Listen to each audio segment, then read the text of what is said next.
Hello everyone, I am Lance Wilkerson. I'm with interventional cardiologist Dr. Enrique Campos, who is with the Deaconess Heart Group. And in this video, we're going to talk about what is the #1 killer of American women, and that is heart disease. And first of all, is there a difference between heart disease with men and women? So I think the big thing to understand, Lance, is that the symptoms generally are quite similar. So you hear about the classic descriptions of chest pressure, chest heaviness, chest tightness when you exert yourself or when you walk. That's equally applicable to men and women, but specifically for women, if you notice maybe that you have throat tightness, throat heaviness, especially with exertion, if you get short of breath or if you get this sensation of fullness in your chest or tightness in your chest with stress, those are actually a little bit more unique to women, so don't brush those symptoms off if you happen to have them. Especially for a working mom who might be a little more stressed. Oh, absolutely. And having to do a lot of different tasks at the same time. Is there things that women can do to help prevent a cardiac event? Oh, absolutely. I mean, a lot of this really is within our own hands to help kind of modify the risks for heart disease.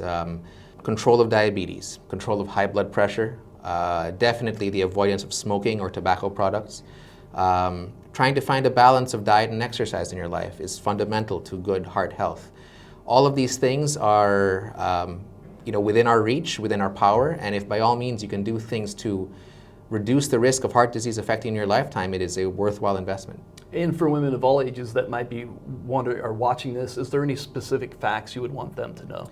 Well, it's actually been proven that women tend to be diagnosed later on in life as compared to men for heart disease. Now, there's a number of theories as to why that is, but I think it bears mentioning because if you think you are at risk for heart disease because perhaps you're diabetic, perhaps you are a smoker, perhaps you have a family history, perhaps you have the symptoms that we just talked about today, it is worth talking to your doctor, talking to a cardiologist, and seeing what you can do to make sure everything's okay. And finally, talk about the importance of time when you feel the onset of a heart attack and the importance of getting help as quick as possible. Absolutely. I think, we have a saying that time is muscle. So if a patient is in the midst of a heart attack and things are really quite urgent, don't brush it off. Don't, think that you can just sleep it off and it'll be okay in the morning. If you're worried, seek help. That's what we're here to do.